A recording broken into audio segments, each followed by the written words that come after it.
E aí pessoal, sejam todos muito bem-vindos. Este é mais um vídeo aqui do PTK e Pipoca, porque você já sabe, se tem filme novo, tem vídeo aqui no canal. Sou o Patrick Ascioli, para quem ainda não me conhece, e o assunto de hoje é terror, é assustador, é medo real. É filme aí que está chegando aos cinemas também nesta semana, estreando aqui no Brasil neste último dia 1º de junho, e eu já estou pronto aqui para falar tudo para vocês o que achei. Mas antes, aquelas de praxe, né? Pedir para você não esquecer de deixar aqui o seu like, também se inscrever no canal caso não seja inscrito e ativar as notificações para não perder nenhum vídeo, porque eles saem o tempo todo e você vai precisar ficar atento. Beleza? Então vou rodar a vinheta e logo logo vou falar sobre este filme aí que está nos cinemas.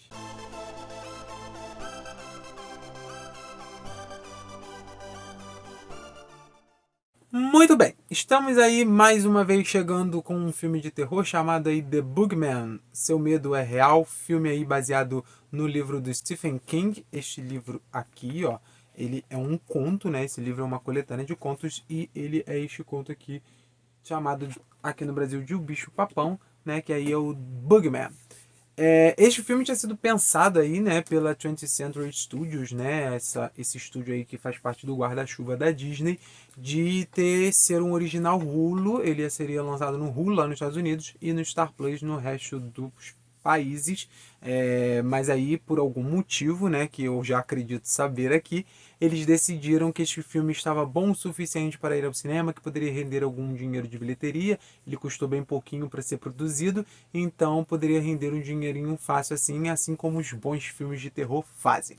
Ele é dirigido pelo Rob Savage, que tem aí o seu primeiro grande trabalho em Hollywood neste filme aqui. E eu acho o trabalho dele até muito interessante. Eu preciso falar, né, esses três pilares aqui que são muito importantes nesse filme: direção, a direção de fotografia e a montagem do filme. A gente tem aí o Eli Bourne, que fez recentemente a fotografia também do reboot de Hellraiser, e temos aí o Peter Gozovas, que faz a montagem deste filme. Ele recentemente trabalhou em Invocação do Mal 3. Por que esses três são os primeiros nomes a saltar aqui na minha análise? Porque o trabalho de direção aliado à cinematografia e à montagem criam essa tensão para esse terror desse bicho-papão ali.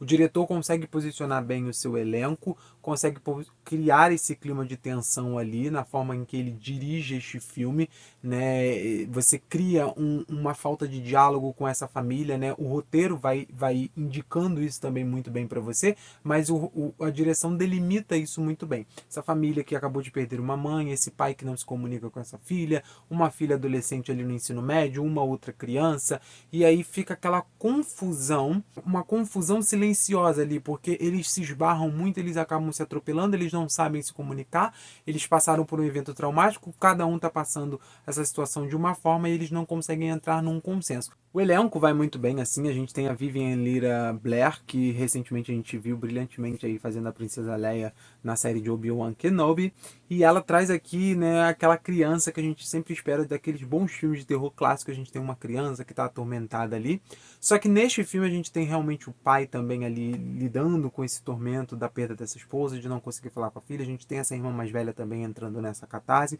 então eu acho que trabalha-se muito bem e não fica só aquela história de a criança que está sendo atormentada e precisa provar, né, para os mais velhos que está falando a verdade, etc. Eles conseguem fazer de uma forma mais inventiva, mais diferente. E eu acho isso muito interessante, a forma como eles vão apresentando o famigerado bicho-papão, assim. E é por isso que eu falo, a direção, a fotografia e a montagem trabalham isso muito bem. Porque a direção cria a tensão, a fotografia trabalha muito bem a iluminação, o jogo de luz, né? A estética proposta pelo Rob Savage, ela é muito bem empregada pelo Eli Bourne, porque as cores são muito importantes, já que o bicho-papão não gosta da luz. Então são cores diferentes, são momentos diferentes, a forma que você assusta o espectador, inserindo ele dentro da história quando você ilumina de alguma forma o rosto dos próprios personagens humanos, e pode se tornar assustador por conta dessa iluminação, ou pode se tornar brando também, assim como a presença da própria criatura envolta a iluminação ali, conforme eles vão trabalhando isso na cinematografia, fica cada vez mais assustador e mais tenso. A cena final, inclusive, em que a criatura aparece, é muito bem trabalhada em relação a isso, assim, porque fica muito interessante mesmo a forma como é construída essa questão das luzes, que são muito importantes para o filme, assim, e ela é trabalhada de forma muito orgânica e casa muito bem com a narrativa proposta ali. E aí a montagem vai aparecendo nesses takes, né, em que o bicho-papão vai casando, a edição vai casando com a cinematografia, com a iluminação que é fechada ali pela direção do Rob, e aí vai criando essa tensão de ele vai aparecendo aos poucos. Primeiro a gente vê olhos, daqui a pouco a gente vê um pouco mais do rosto, aí tem um pouco mais da boca, são os pés, é o corpo, é o som ali também que vai sendo trabalhado, todo o trabalho de edição de som também para você ter a noção do surgimento dessa criatura ali, né?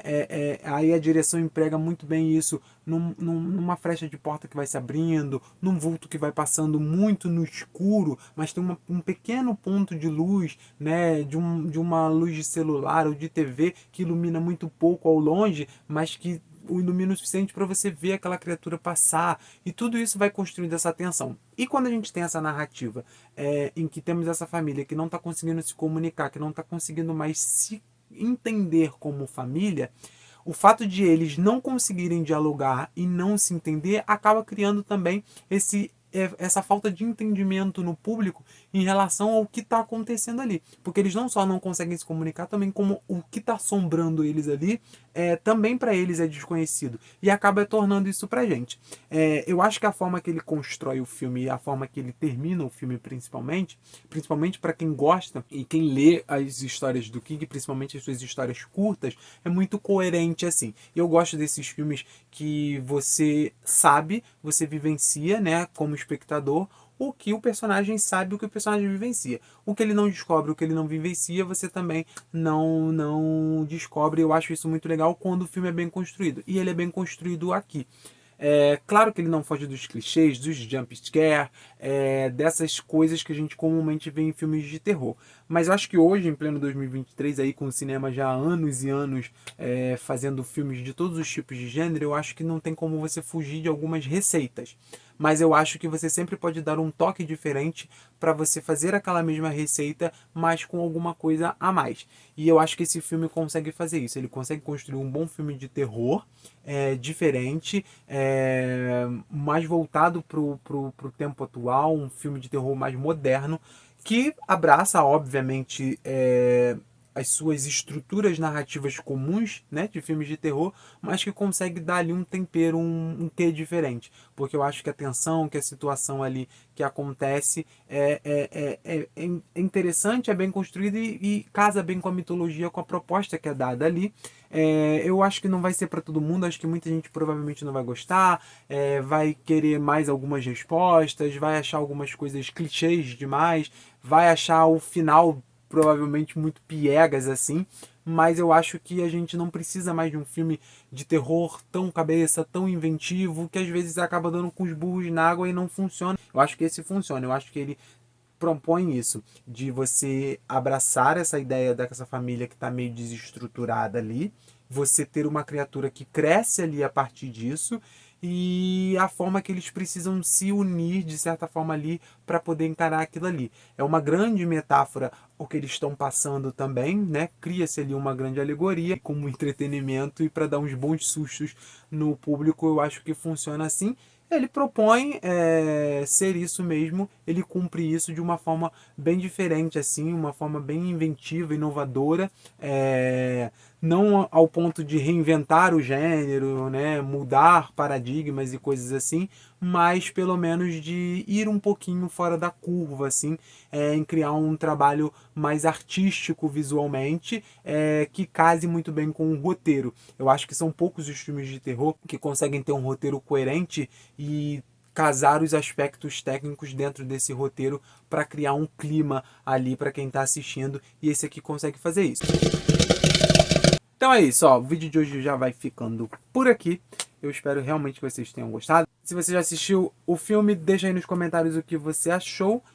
E também, deixa seu like, se inscreve no canal e ative as notificações para não perder vídeo nenhum, para crescer a nossa comunidade e a gente está sempre junto aqui, beleza? A gente se vê de novo em breve num próximo vídeo.